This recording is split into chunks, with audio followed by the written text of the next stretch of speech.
homeworks will be through Canvas and quizzes through there. Now's a great time to answer. The rest of this lecture will be, I'm going to kind of try to go through the entire semester's worth of material. So super fast, you shouldn't understand everything, but you should get a kind of a sense of what the class will cover, right? And hopefully convey basically why it's important, why you should be excited about taking this class, and kind of give you a big picture. So when we start, we're going to start with the review of probability and linear algebra. And you may have had classes on these before, but these are going to go fairly quick. But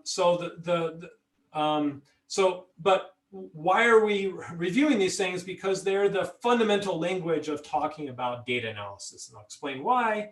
And then we'll see kind of what things, topics within data analysis we will cover within this class, right? And so okay. So I guess one more thing I should talk about. So Zoom. You know, it's great. I encourage you to have your videos on in Zoom. It's not required, but it, you know, it helps me as someone who's lecturing, kind of seeing other people. I think hopefully I'm a better lecturer if you do that. But it's not required. During the lecture, it'll be great if you can, unless you're asking a question, which is fine, you should keep your mic on mute. And so the TA who's on during the lecture will be muting people if there's any noise. Hope you don't take offense to that. Yeah, so my plan is, I didn't do this at the start today, but before and after every lecture, I want to turn on some Zoom. So I'm planning to turn on the breakout rooms inside of Zoom. So these breakout rooms will, at least initially, will randomly match everyone with other people in the course, and this will be like, I think one of the main things that you will miss from the normal class is interacting with your peers kind of before and after class. I think this is great. It's really important. You build connections. You get to know other people. If you're not sure about something, you can, maybe other people are unsure, and then it bubbles up to a question for me, and that's I think all that is great. So I hope this replicates it just a little bit, gives you a chance to chat with other people, feel less alone in this crazy world. So that's what we'll plan to do. Any other questions about it? Feel free to raise those as well. Okay, so now you're currently seeing, I've shared the view of my iPad, and I'll basically be kind of lecturing mainly on here. In past versions of this class, I mainly wrote on the whiteboard, but in my graduate level class, it got too big that people in the back couldn't see it, so I've been doing this for a couple of years. I think it works pretty well. I probably don't have the best handwriting of any instructor in the department, but I'll try my best, and I will, if I write something that you can't read, please stop me. But I will try and keep it clear, and hopefully the more after I do this 1 or 2 lectures, it'll get a little bit better with practice using the pen. Okay, so the first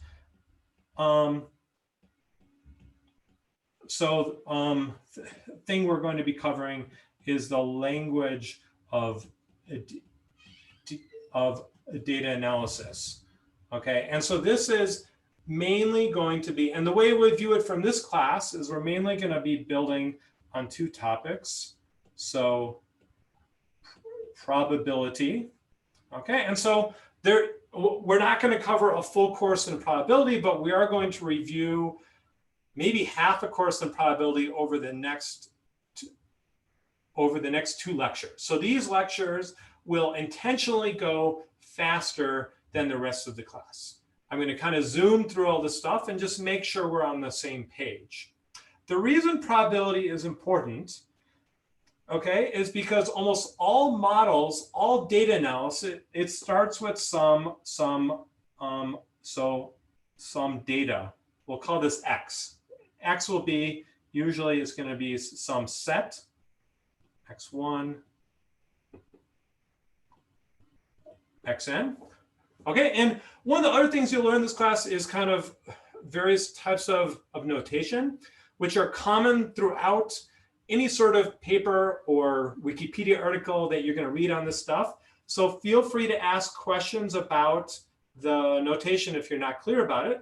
But in here, I said a set with these curly brackets, x1, x2, up to xn, and these are the elements of the set.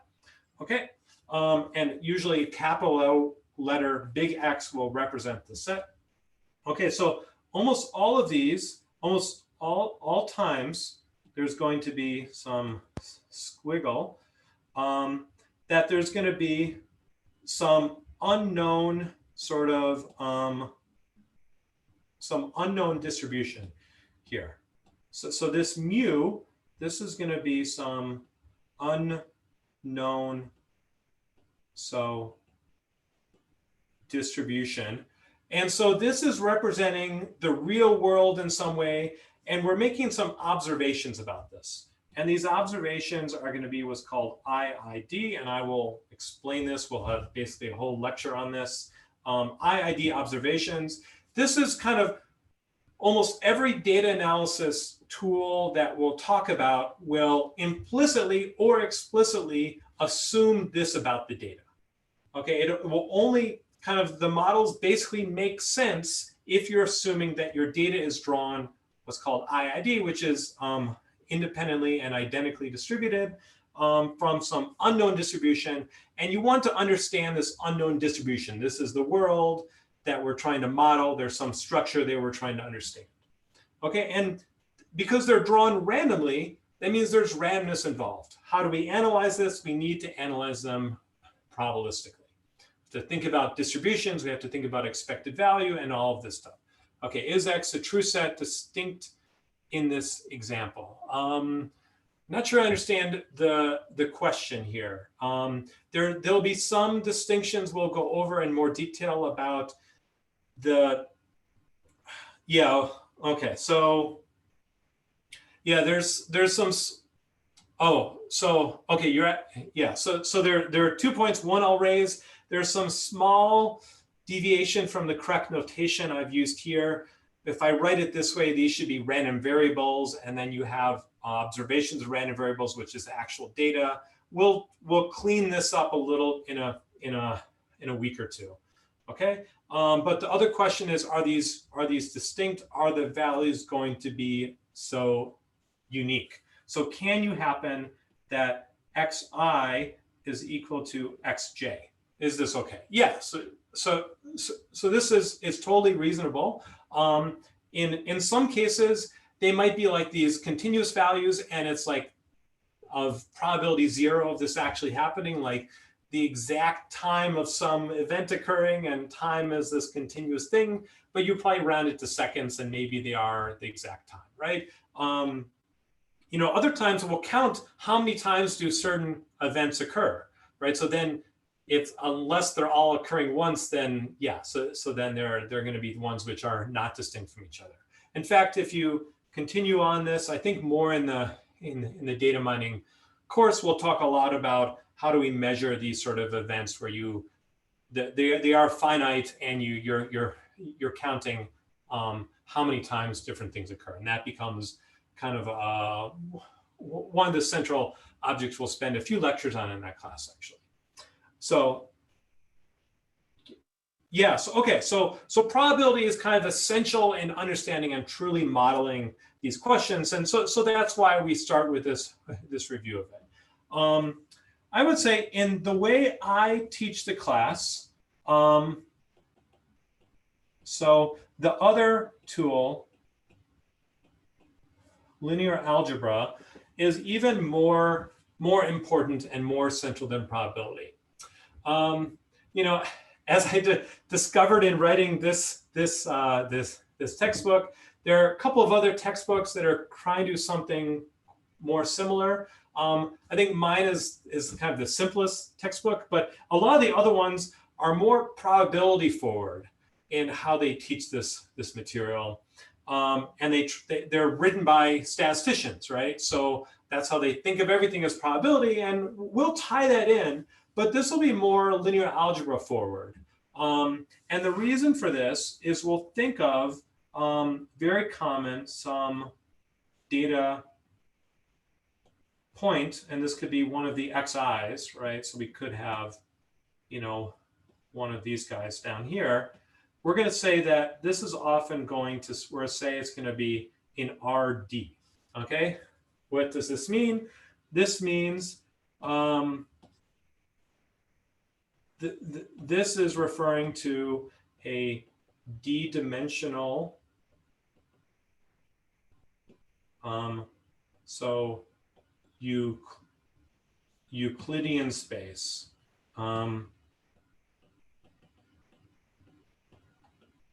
Okay, and we'll explain what that means, but in the shorthand, this is going to be equal to some vector, xi1, xi2, up to xid. I'm going to have a vector, or if you're a computer scientist, think of and just this like array of values of length d. I know it's going to be they're all going to be of length d if I'm analyzing d-dimensional data, and it's going to be an array of these vectors. Sometimes we'll start often with a lot of stuff in 1 dimension, and then we'll draw pictures of it in 2 dimensions. But through linear algebra, this stuff will generalize to much higher dimensional space. Higher dimensions are hard to visualize, hard to understand sometimes. Well, one thing I think I'm kind of especially good at is understanding when you can think in 2D or 3D about some concept, and that the way you visualize it there generalizes to high dimensions.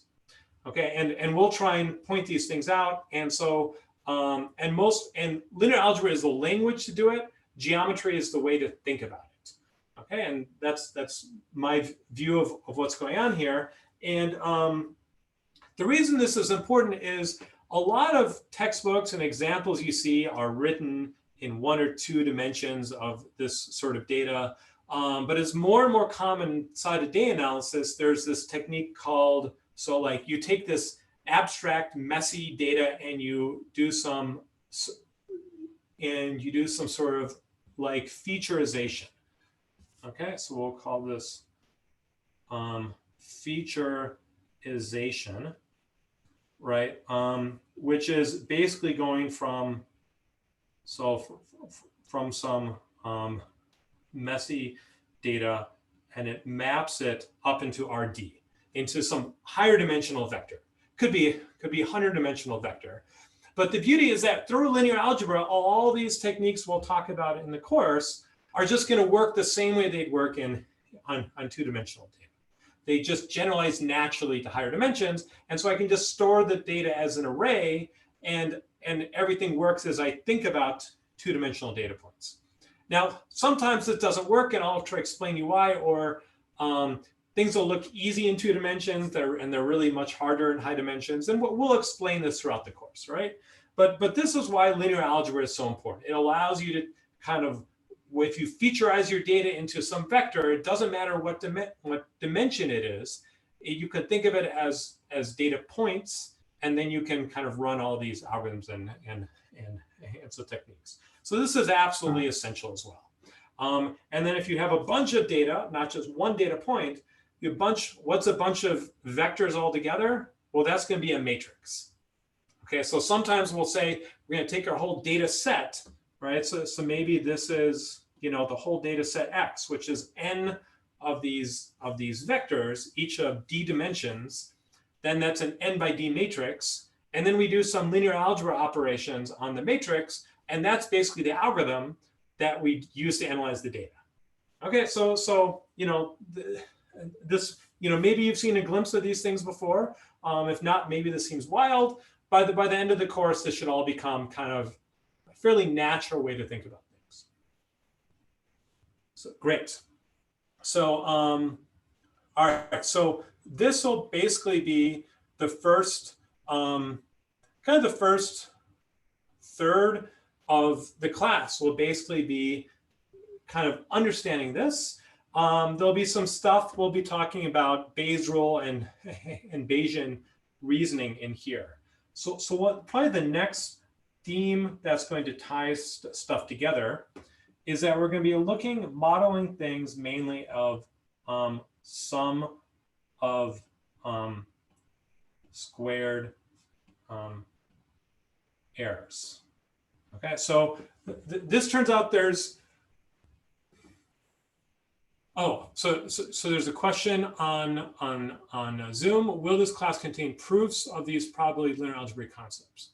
So yeah, so I will throw in some proofs. Yeah, it's yeah,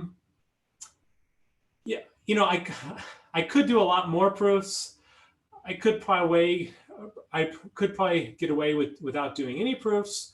I've chosen the proofs I think that are the best and coolest and cutest and simplest proofs. Like a proof probably will not last more than maybe more than 5. Maybe one thing we'll do is 10 minutes. Most lectures won't have proofs in them. Some will. I think I'll do them when I think they help illustrate why something is true and it's informative to understand why it's true, not just that it's true. But we will do some proofs, yeah. I will try and explain things and build them from the bottom up, and so you should, those explanations, the difference between a explanation building up from first principles and a proof are actually not that different from each other. So we'll, depending on what your view of how broad your view is of a proof, you might be doing more proofs, right? But the fact where it's like, okay, here's a clean statement theorem, which I can state clearly, and then I'll explain why that's true for 5 minutes. That will do just a handful of times.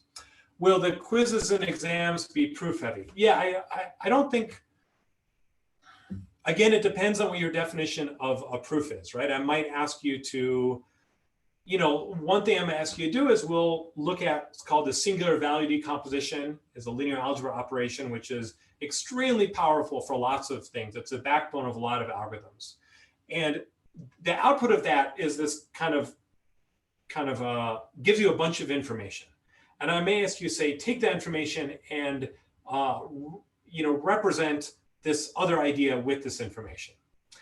Now, is that a proof? If it is, it's usually going to be like one line of linear algebra. Like you just string a couple symbols together and that's your answer. So I'm not going to ask you to write kind of a logical proof the way you would in 2100 is a lot about this inductive logic, recursion proofs and things like that.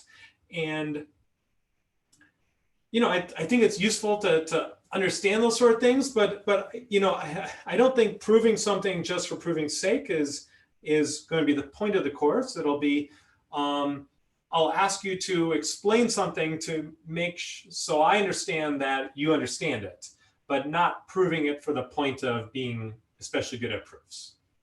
So this is, think of it like, maybe similar to, I taught the prob stats class some long time ago, and I try and make it like, if there weren't really a lot of proofs in that class, but you may have asked to say, prove that these these distributions are independent from each other, right? And it's just kind of, okay, I make this observation, but it's not like, okay, use induction to prove the sequence of things. It won't be something like that. Yeah. So, okay. So sum of squared errors. This is kind of a very, very common way of modeling data.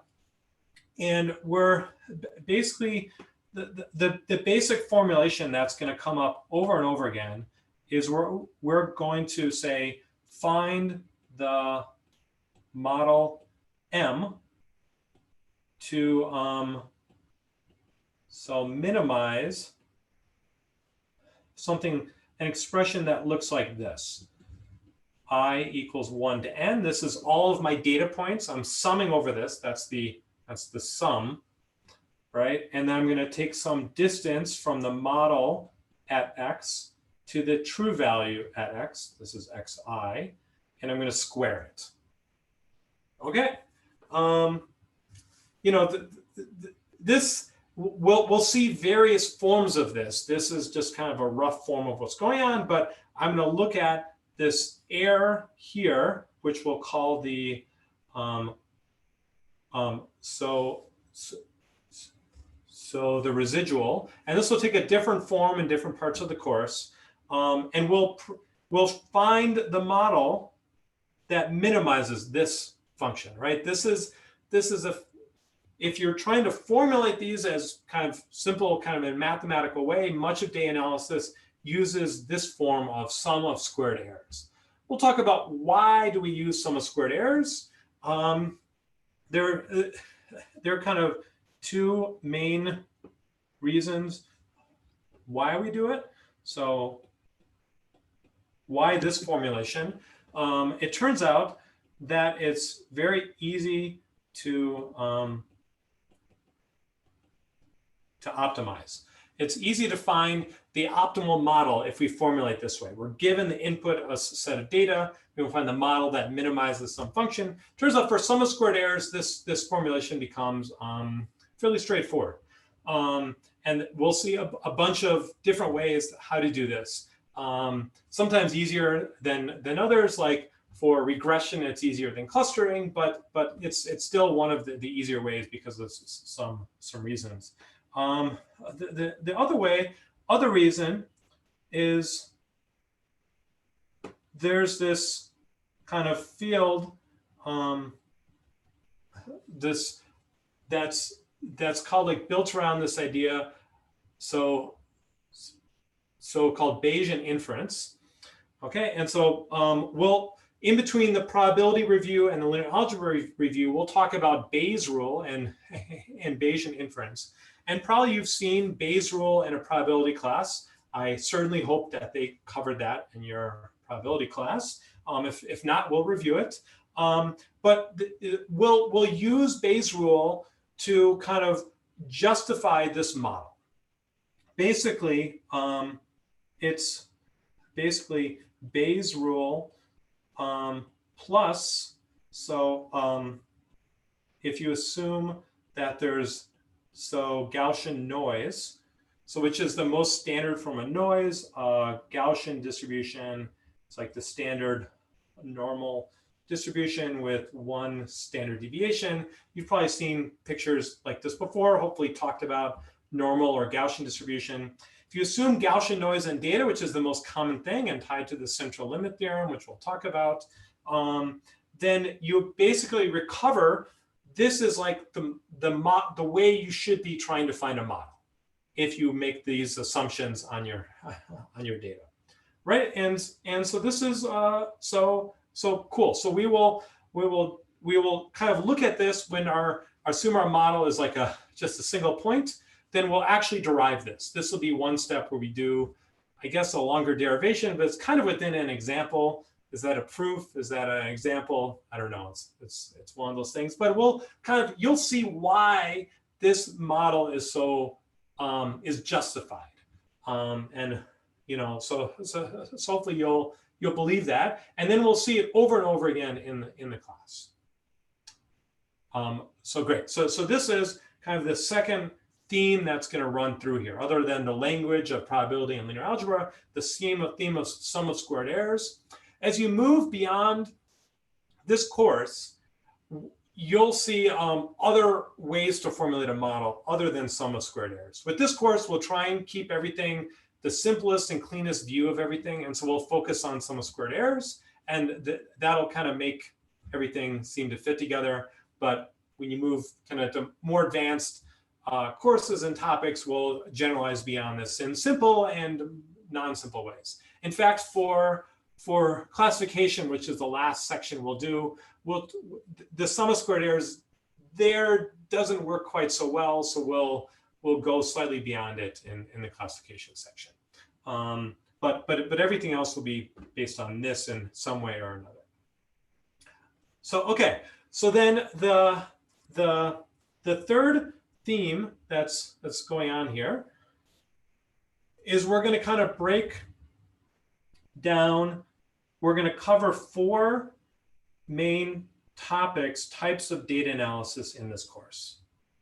Okay, we're going to talk about so some unsupervised learning and supervised learning. So these, when you have supervised learning, so supervised learning refers to when you have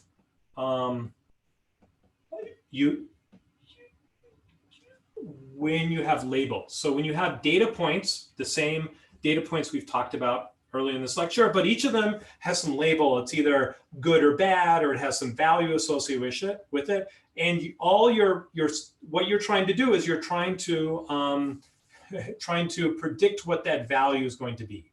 So when you have new data, that it will predict well on new data that's going to be seen. Okay, and so when I have supervised learning and I'm trying to predict a value, this is what's called, so this is what's called regression, linear regression. Least squares linear regression is what we'll mainly be talking about here. We'll go a bit beyond that. And then, so classification is when I'm trying to predict a set.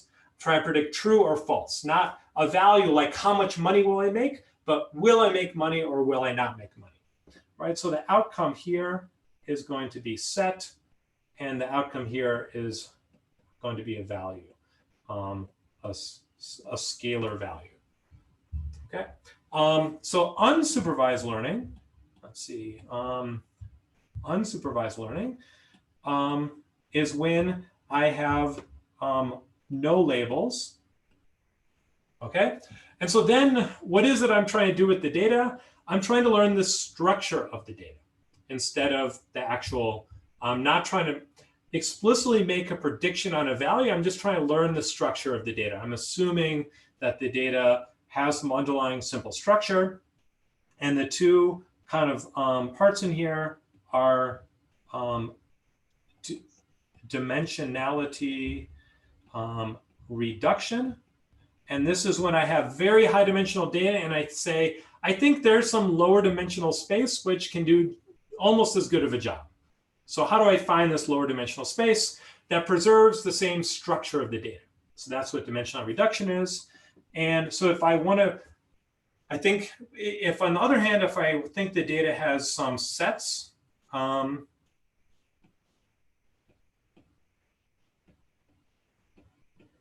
then what I want to do is clustering, right? So here, the data has these, and here there's no labels, but they're somehow grouped. So now I want to, identify that there are these 3 groups. This is clustering here. Okay, so there are these kind of 4 different quadrants based on supervised or unsupervised learning. If I have scalar values I'm trying to manage, or I'm trying to understand some grouping into sets, then kind of this is how it breaks down. Okay, and so kind of basically starting about a third of the way into the course, through the rest of it, we'll kind of spend time on each of these topics. Okay, so each of these we will look at least one kind of very central algorithm that is kind of the backbone of this technique. For dimensional reduction, this is principal component analysis. For regression, this is ordinary least squares, or just linear regression. For classification, we'll look at the perceptron algorithm and basically. SVM is basically the same thing. This is like a linear classifier. And for clustering, we'll spend most of the time on k-means, so clustering, and Lloyd's algorithm, which is the algorithm that's most common for this. Okay, so we will make sure that you all understand kind of very clearly each of these core algorithms, why they work, what they're modeling, how they do, and then we'll go on a few extensions beyond this as well. Okay, so for each, we won't just do these. We'll start with these, and then we'll see a little bit more cooler stuff we can do also. You know, but we're going to do a tour through all these different areas. Okay, so one other thing I want to highlight in here is what's really important for when you have supervised learning. There's some idea you can do which is super important,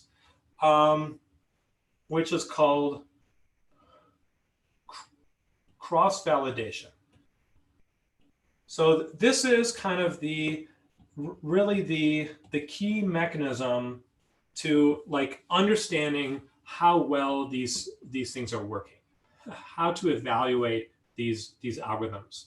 And it goes back, it's inherently based on this probabilistic model that the data is coming ID from some random distribution. We want to say, how well is it going to do on new data? And in supervised learning, you can do this cross-validation. And this is kind of basically an orthogonal technique than like a statistical test that you could do. A statistical test saying how well does this data fit some sort of model. Then I'm going to assume something fairly strong about the shape of this model.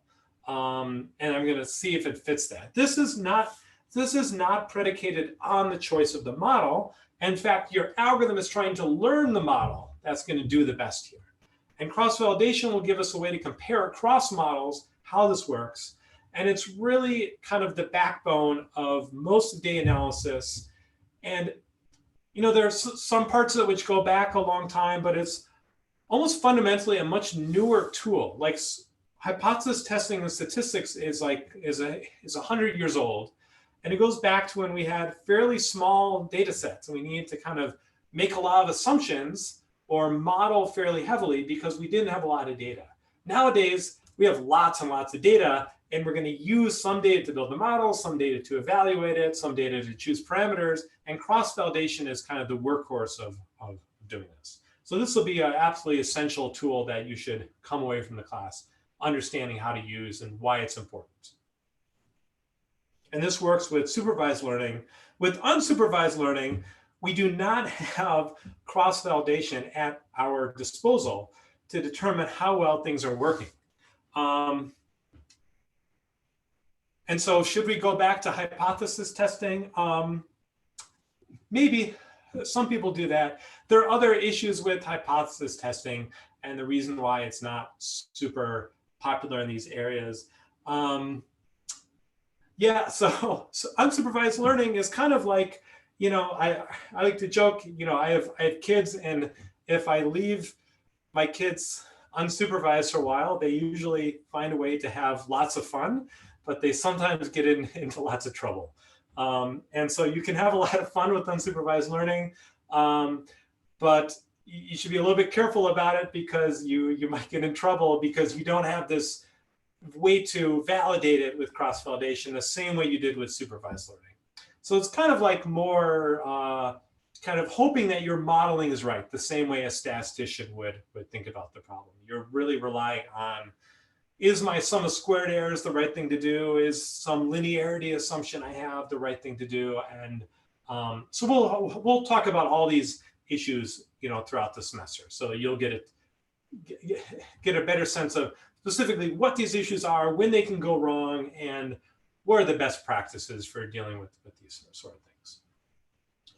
And you know, there are ways that these unsupervised techniques play a role as like an element that you kind of modular piece that you plug into these other supervised techniques. So even though we don't have the labels in the cases we'll study, it doesn't mean that these tools should be dismissed, they turn out to be kind of core elements of things that where you can actually validate them, and they turn out to be extremely powerful and used all over the place. And if you go beyond what we cover in the class, if you look in the textbook, you'll see a glimpse of these things. You know, just get an idea, but they're kind of fundamental. They show up all over the place. So great. So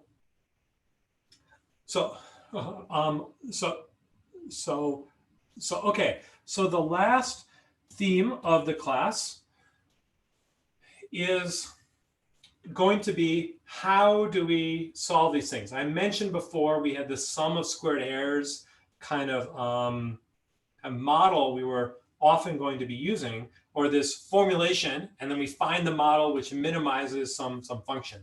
How do we do that, right? You've probably had some computer science classes, maybe taken some algorithms, and your algorithms are usually like, okay, here's a list of numbers, how do we sort them, right? And there's a very clear, distinct combinatorial solution to this. We'll cover algorithms in this class, and they'll be quite different than those. They'll be these iterative, so these like iterative algorithms, okay? So basically, I'm going to have some function which is going to go from the space of the models I'm considering, and it's going to go to some value. So this is the Blackboard bold R, it's real values. Okay, so it's going to go some value, and the goal is to find my model M to minimize some cost function f of M. Okay, so this will be a very common theme that we see within this class and all of data analysis. And the way we will find it is we'll start with some M0. We will somehow initialize this, and then we'll go to M0 to M1 to M2, up to M, T, and we'll ensure that the cost of M0 is going to be more than the cost of M1, is going to be more than the cost of M2, more than the cost of MT. I wrote the wrong thing there. Okay. Okay, and so we're going to keep finding models that have lower and lower cost, and we're going to kind of keep improving them as we go. And so we might not actually find the optimal cost one, not in all cases. For some cases, we have these kind of really cool kind of techniques, like for finding for least squares, we essentially have a closed form solution, though, as well. So we get later in the semester, we'll see it's not really closed form, and at the heart, it's actually doing something iterative, but that's kind of hidden inside the programming language. But for a lot of cases, we'll kind of iteratively improve our models as we go. We'll kind of look at the model, we'll look at the data and say, hey, if we changed it this way, we can make it better. And we'll just keep doing that some number of steps. So these algorithms are going to be really simple. They're going to be a for loop for t steps, or a while loop until some condition is satisfied. And there's going to be some 1 or 2 lines of code inside of this while loop, and that's going to be the whole algorithm. But explaining why that works and why that makes sense, that's what I'll explain in the class. Okay, and so basically every part of these 4 kind of corners of different problems, we'll talk about some iterative solutions towards solving them.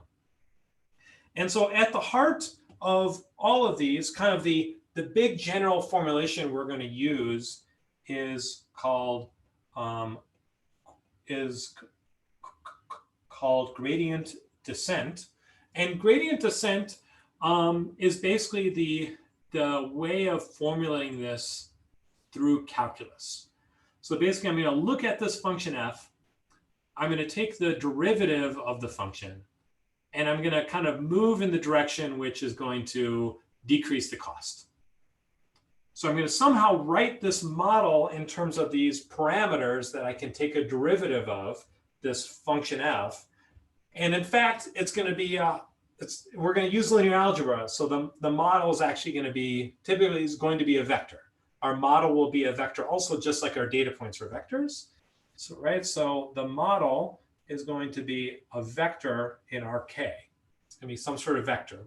And usually we'll actually say m alpha, where alpha is going to be in Rk. So we'll write down some model parameters, alpha, which will be a vector, and then we'll take the derivative with respect to alpha. In fact, we need a gradient instead of a derivative, which is just going to be the derivative then gives us kind of a vector as in particular, and that vector tells us how to update the alpha vector, right? So that the derivative points in the direction in k-dimensional space where it increases the most, and we're going to walk in the negative of that direction. So, yeah, so the other kind of common way a lot of this material is presented is a very based on calculus instead of kind of the linear algebra or the geometric view of things. And so you can basically write all of these formulations via calculus. You can write derivatives for everything. And we're going to explain how to do that in this class. And we'll have a section on gradient descent where we do that, but we're not going to be very calculus forward. The calculus is really powerful, and gradient descent is super powerful when you can show that the function you want to optimize is going to be so convex. Convex function, without getting too far into it, is one that looks like this, where for any sort of domain here, think of this as k-dimensional domain. I pick 2 points, and then the line between them stays above the function the whole time. That makes it a convex function. If this function here is f, right, and this space here is Rk, then you can show that gradient descent works like super efficiently. And so for our supervised problems, which are linear regression or polynomial regression or kernel regression or the classification problems, they're all going to be convex that we talk about in this course. And that'll mean that we can use gradient descent to solve them super efficiently. And we'll explain basically why this is. But the things for the unsupervised problems turn out not to be convex. So the gradient descent formulation, with all of its glory, is an okay way to think about it. But there are these other ways to think about it that are more structural and more procedural instead. And so those will be the ways that we focus on. Lloyd's algorithm for k-means clustering, the power method for finding eigenvalues. These turn out to be non-convex problems, and they often work well enough that we can pretend they're kind of convex for purposes, but we can't assume that, right? So when we're going through the mathematics of this, we're not going to be based on those assumptions. The other reason I want to warn about these convexity assumptions, they're great, and basically up until 10 years ago, like all of machine learning was, how do we take this problem and make it so it's convex so we can throw gradient descent at it? The last 5 or 10 years especially, people have given up on making everything so it's convex. That's no longer kind of at the heart of the problem. They still use gradient descent or these other sort of more general techniques like these iterative optimization or EM methods. And so we'll talk about these as well throughout the class. But gradient descent is kind of a core tool, and it's important to understand how these things fit together and how to kind of formalize these thoughts of when you can say something very, very magical about this. And so we'll spend some time on that. That'll come, yeah, so if you look back to how the whole schedule fits together, so this was kind of the overview I want to do. Oh, so question first. Okay, will we touch upon any gradient-free optimization methods even for a short time? Kind of. So for instance, Lloyd's algorithm for k-means clustering does not compute a gradient anywhere. The power method, which we'll talk about, does not compute the gradient. The perceptron algorithm does not compute the gradient. These are all optimization procedures that all have certain types of guarantees depending on which one, and they don't use the gradient. Usually it's either a structural problem like one of these, or they're going to use the gradient. Those are kind of the two dominant techniques for optimization.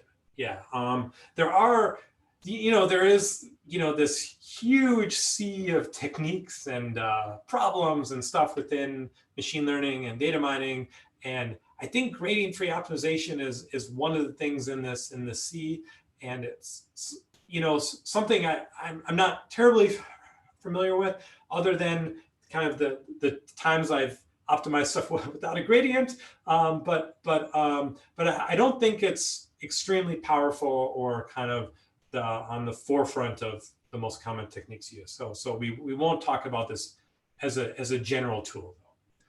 There exists some general techniques, but I'm pretty sure. You mentioned eigenvalues. Well, we look at matrix diagonalization and deltas from eigenvectors. So we will look at how to understand eigenvalues and eigenvectors. Not sure what it means by deltas from the eigenvectors. We will understand these structurally and what they mean, and we'll look at one way how to compute them. It not be a numerical linear algebra class where you may look at 4 ways to compute them.